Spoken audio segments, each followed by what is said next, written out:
Guys, അങ്ങനെ അവസാനം FIAയും formula 1ഉം കൂടിയിട്ട് 2026 F1 റെഗുലേഷൻസിൽ കുറച്ച് മേജർ ചേഞ്ചസ് വരുത്തിയിട്ടുണ്ട്. അതെന്താണെന്ന് നമുക്ക് നോക്കാം. ഫസ്റ്റ് ചേഞ്ച് വന്നിരിക്കുന്നത് ക്വാളിഫയിങ്ങിലാണ്. ഷാർൽ ലെക്ലെയർ ഉൾപ്പെടെ പല ഡ്രൈവേഴ്സും ഏറ്റവും അർജന്റ്ലി റിക്വസ്റ്റ് ചെയ്തിട്ടുള്ള ചേഞ്ച് ആണിത്. ഇനി മുതൽ ഒരു ലാപ്പിൽ 8 മെഗാജൂളിന് പകരം 7 മെഗാജൂൾ എനർജി മാത്രമേ ഒരു ഡ്രൈവർക്ക് റിക്കവർ ചെയ്യാൻ പറ്റുള്ളൂ. അത് മാത്രമല്ല, ഈ എനർജി റിക്കവർ ചെയ്യുന്ന റേറ്റിലും ചേഞ്ചസ് വരുത്തിയിട്ടുണ്ട്. അതായത് ഇപ്പം ഉള്ള 350 കിലോ വാട്ടിന് പകരം ഇനി മുതൽ 250 കിലോ വാട്ട് റേറ്റിൽ മാത്രമേ എനർജി റിക്കവർ ചെയ്യാൻ പറ്റുള്ളൂ. So what does this mean for qualifying? ഡ്രൈവേഴ്സിന് ബാറ്ററിയുടെ മുകളിലുള്ള ഡിപ്പെൻഡൻസി കുറയ്ക്കാനും അത് റീചാർജ് ചെയ്തതിനെ പറ്റി ആലോചിച്ച് ടെൻഷൻ അടിക്കുന്നതിന് പകരം they can focus maximum on putting the best time on the board. Second major change വന്നിരിക്കുന്നത് ബൂസ്റ്റ് മോഡിലാണ്. നമുക്കറിയാം, ബൂസ്റ്റ് മോഡ് പ്രസ് ചെയ്യുമ്പോൾ ഡ്രൈവേഴ്സിന് ഒരു എക്സ്ട്രാ പുഷ് ഓഫ് പവർ കിട്ടുന്നതാണ്. പക്ഷെ ഇപ്പോഴത്തെ പ്രശ്നം എന്താണെന്ന് വെച്ച് കഴിഞ്ഞാൽ ആ പവറിന്റെ 50% വരുന്നത് ബാറ്ററിയിൽ നിന്നാണ്. ഈ ഒരു സിറ്റുവേഷൻ കാരണം 2 മേജർ പ്രോബ്ലംസ് ആണ് നമ്മൾ ഇത്രയും കാലം കണ്ടുകൊണ്ടിരുന്നത്. The first one is yoyo racing. അതായത് ഒരു ഡ്രൈവർ ബൂസ്റ്റ് മോഡ് ഉപയോഗിച്ച് ഒരു അടുത്ത ഡ്രൈവറിനെ ഓവർടേക്ക് ചെയ്യുമ്പോൾ ആ പിന്നിലുള്ള ഡ്രൈവർ അടുത്ത കോർണറിൽ പിന്നെ ബൂസ്റ്റ് മോഡ് ഉപയോഗിച്ച് മുന്നോട്ട് കിടക്കും. അങ്ങനെ ഒരു ടു ആൻഡ് ഫ്രോ മോഷൻ നമ്മൾ ഇത്രയും കാലം കണ്ടുകൊണ്ടിരുന്നു.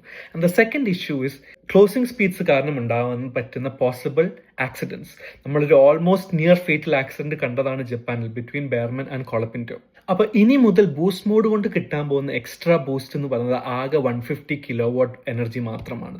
അതുകൊണ്ട് ഇനി മുതൽ കുറച്ചും കൂടി ബൂസ്റ്റ് മോഡ് പ്രെഡിക്റ്റബിൾ ആണ്, ഡ്രൈവേഴ്സിനെ ആൻറ്റിസിപ്പേറ്റ് ചെയ്യാൻ പറ്റും.